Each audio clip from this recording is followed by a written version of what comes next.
This is Gary Atencio, and you're watching Consumer News TV. And now a word from our news contributor. I've been asked how to protect and maintain a good credit score.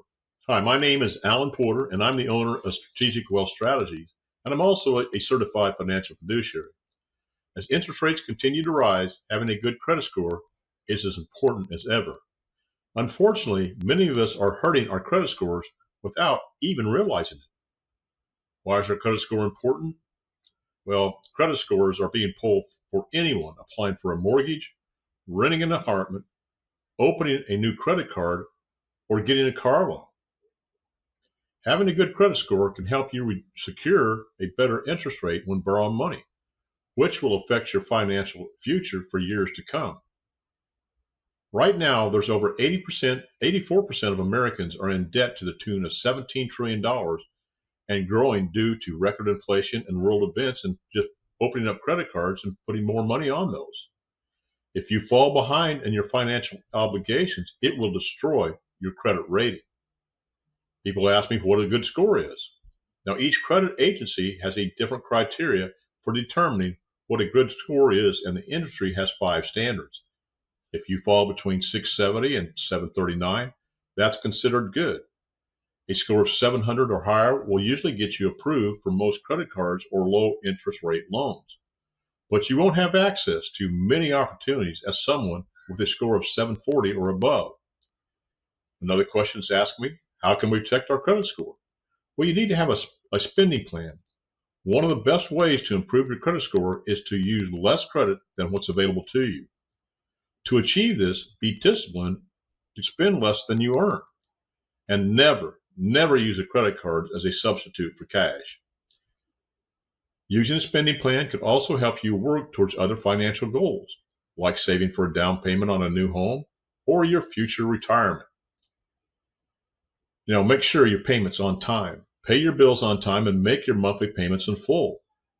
This will always be a positive aspect on your credit report. But skipping just one payment could drop your score by 100 points or more.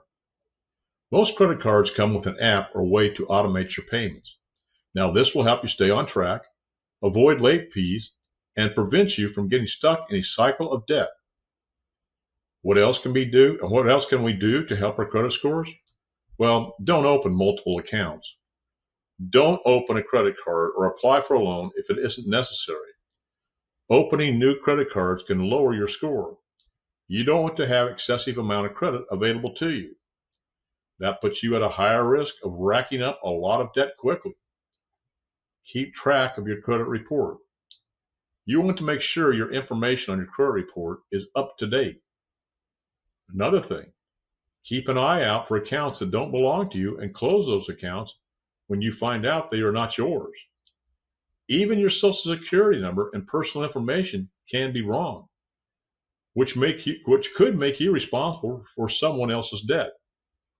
I recommend everyone check their credit report at least once a year. And I have a link on my website at www.strategicwealthstrategies.com to get your free credit report from each of these 3 credit bureaus. Now, this is the most important. People need to understand the effective interest costs they are paying on their debts. And the vast majority of people have no idea what effective interest cost is. And that includes financial planners, CPAs, bankers, and attorneys. As an example, I had a client with a 2.75 interest rate on his mortgage, but his effective interest cost was 49.76%. And he asked me, Alan, how is that possible?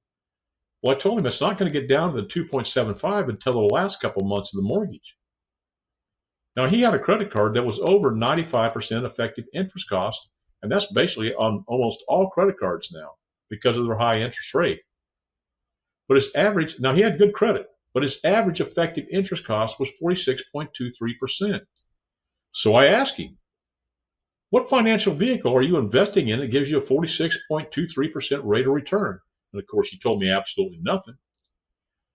I told him, with my debt-free program that we can set up for you with an SDIC, a specially designed insurance contract, we will pay all of your debts off 14.17 years faster than he was doing before.